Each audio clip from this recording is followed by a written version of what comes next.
इस वक्त ईरान अंधे की लाठी नहीं है कि जिसे जब चाहो तोड़ दिया जाए। ईरान वो सुपारी है कि जिसको चबाने में अमेरिका के भी दांत टूटेंगे। अस्सलाम वालेकुम, रियाज अहमद, उत्तर प्रदेश से आप देख रहे हैं मिडिल ईस्ट से संबंधित खबरें। इस समय मध्य पूर्व में हालात बहुत तेजी से बदल रहे हैं, बयान भी आ रहे हैं और हमले भी हो रहे हैं और दुनिया के कई देश इस संघर्ष को लेकर चिंतित हैं। सबसे दिलचस्प बात यह है कि एक ही दिन में दो बिल्कुल अलग अलग तस्वीरें देखने को मिली हैं। एक तरफ ईरान कहता है कि वो मध्य पूर्व के देशों पर हमला नहीं करेगा, वो ये भी कहता है कि अगर इन देशों की जमीन से ईरान पर हमला नहीं होगा तो ईरान भी उन पर हमला नहीं करेगा। ईरान के राष्ट्रपति मसूद पजिश्कियान ने मध्य पूर्व के देशों से कहते हुए माफी भी मांगी कि अगर किसी कार्रवाई से उन्हें परेशानी हुई है तो उसे लेकर उन्हें खेद है। लेकिन उसी दिन एक और खबर आती है, अबू धाबी के पास मौजूद अमेरिका के अल धाफरा सैन्य अड्डे पर हमला कर दिया जाता है। अब सवाल उठता है, जब ईरान कह रहा है कि वो मध्य पूर्व पर हमला नहीं करेगा तो फिर ये हमला क्यों हुआ? ईरान का जवाब भी सामने आता है। ईरान का कहना है कि जिस जगह से उसके शहर के स्कूल पर बम गिराने वाले लड़ाकू विमान उड़ान भरकर गए थे उसी जगह को निशाना बनाया गया। यानी ईरान का संदेश साफ है, अगर किसी देश की जमीन से ईरान पर हमला होगा तो जवाब भी उसी जगह दिया जाएगा। ये संदेश सिर्फ अमेरिका के लिए नहीं था, ये संदेश मध्य पूर्व के उन देशों के लिए भी था कि जिसकी जमीन पर अमेरिका के सैन्य अड्डे बने हुए हैं। सऊदी अरब, कतर, कुवैत, बहरीन जैसे कई देश में अमेरिका के सैन्य ठिकाने मौजूद हैं। लेकिन ईरान का कहना है इन अड्डों की वजह से कोई देश अमेरिका नहीं बन जाता। अगर इन ठिकानों से ईरान पर हमला होगा तो वो चुप नहीं बैठेगा। इस बीच अमेरिका की तरफ से भी बड़ा बयान सामने आया है। अमेरिका के राष्ट्रपति डोनाल्ड ट्रंप ने कहा कि ईरान पर और बड़ा हमला किया जाएगा। उन्होंने ये भी कहा कि ईरान अब मध्य पूर्व का गुंडा नहीं रहा और हार चुका है। लेकिन एक बड़ा सवाल उठता है, अगर ईरान हार चुका तो फिर अमेरिका बार बार बड़े हमले की बात क्यों कर रहा है? अगर ईरान कमजोर है तो फिर स्टेट ऑफ हॉर्मुज से जहाजों की आवाजाही इतनी कम क्यों हो गई?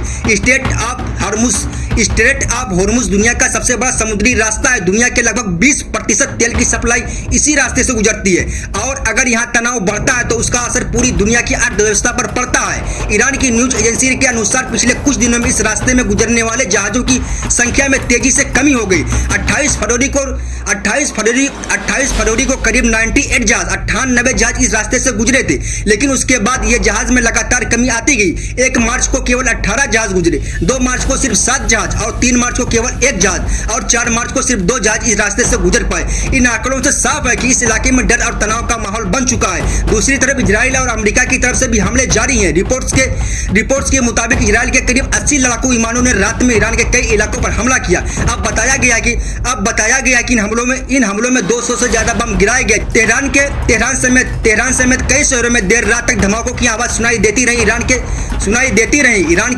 ईरान ने भी जवाबी कार्रवाई करने का दावा। उसका कहना है कि उसने यूएई और कुवैत में मौजूद अमेरिकी सैन्य ठिकानों को निशाना बनाया है। इन ठिकानों पर रडार सिस्टम, ईंधन के भंडार और रनवे को नुकसान पहुंचाने की कोशिश की गई। सऊदी अरब ने भी कहा है कि उसकी तरफ से आने वाली 2 बैलिस्टिक मिसाइलों को हवा में मार गिराया गया। इन घटनाओं से साफ है कि यह टकराव अब सिर्फ 2 देशों के सीमित नहीं रहा, इसका असर पूरे मध्य पूर्व में दिखाई देने लगा है। लेकिन इस युद्ध की एक और भी सच्चाई है, जब युद्ध होता है तो सबसे ज्यादा फायदा हथियार बनाने वाली कंपनियों को होता है, क्योंकि जैसे जैसे युद्ध बढ़ता है हथियारों की मांग बढ़ती जाती है और इसका सीधा फायदा इन कंपनियों को मिलता है। लेकिन युद्ध का असर सिर्फ हथियारों की कंपनियों तक सीमित नहीं रहता, इसका असर आम लोगों की जिंदगी पर भी पड़ता है।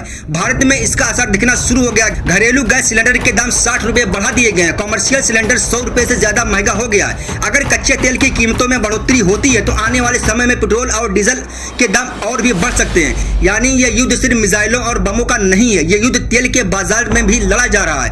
यह युद्ध शेयर बाजार में भी दिखाई दे रहा है और अंत में इसकी कीमत आम लोगों की जेब से ही निकलती है। फिलहाल हालात ऐसे हैं कि ईरान कह रहा है कि वो सिलेंडर नहीं करेगा और अमेरिका कह रहा है कि हमले तेज करेंगे। ऐसे में टकराव कब खत्म होगा यह कहना अभी बहुत मुश्किल है, लेकिन इतना जरूर है कि इस जंग का असर सिर्फ मध्य पूर्व तक सीमित नहीं रहेगा। अस्सलाम वालेकुम रहमतुल्लाहि बरकातहू। इराक में यूएसएस अब्राहम लिंकन पर जो हमला हुआ था उसकी खबर अब सामने निकल कर आ रही है। एक खबर हिंदी न्यूज चैनल में सबसे पहले मैंने आपको दिया था। सुबह 4 बजे वीडियो बनाकर मैंने आपको बताया था कि ये खबर 100% तो मैंने नहीं कहा था, लेकिन 90.99% कहा था कि ये बात सही है। बहुत बड़ी खबर दोस्तों, हिंद महासागर में छुपा हुआ अब्राहम लिंकन ईरानी मिसाइल की चपेट में आ गया है, लेकिन अभी तक इसकी अमेरिका की तरफ से आधिकारिक पुष्टि नहीं हुई है। पहले आप ये वीडियो देखिए।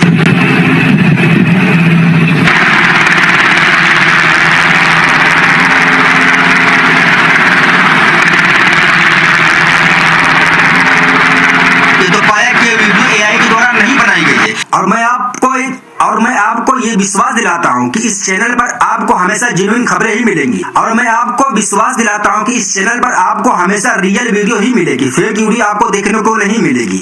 क्योंकि मैं जो भी वीडियो पोस्ट करता हूँ उसकी पहले पुष्टि करता हूँ। मेरे पास AI का सब्सक्रिप्शन है, पहले मैं उसमें डिटेक्ट करता हूँ, उसके बाद मैं पोस्ट करता हूँ। और लोगों की तरह नहीं कि उसको पहले पोस्ट कर दूं और फिर आपसे कहूँ कि मैं इसकी पुष्टि नहीं करता। ये सोशल मीडिया पे वायरल है। जब आप पोस्ट नहीं करते तो फिर आप पोस्ट क्यों करते हैं? ये हमारी जिम्मेदारी है कि पहले हम किसी भी वीडियो की पुष्टि करें, फिर उसके बाद उसको पोस्ट करें। अगर हम ऐसा नहीं कर सकते हैं तो हमारा कोई भी औचित्य नहीं है कि हम आपके पास खबर को परोसें। अगर कोई वीडियो आपके पास गलत पहुंचती है तो हमारी जिम्मेदारी बनती है, उसके हम जिम्मेदार होते हैं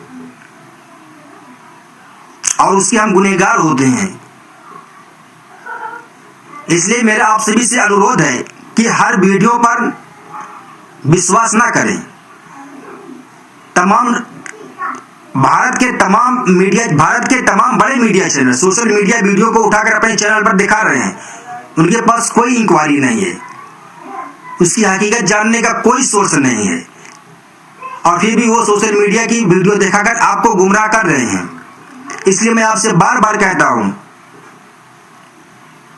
कि खबर सुनने के साथ साथ उसको समझने की कोशिश करिए।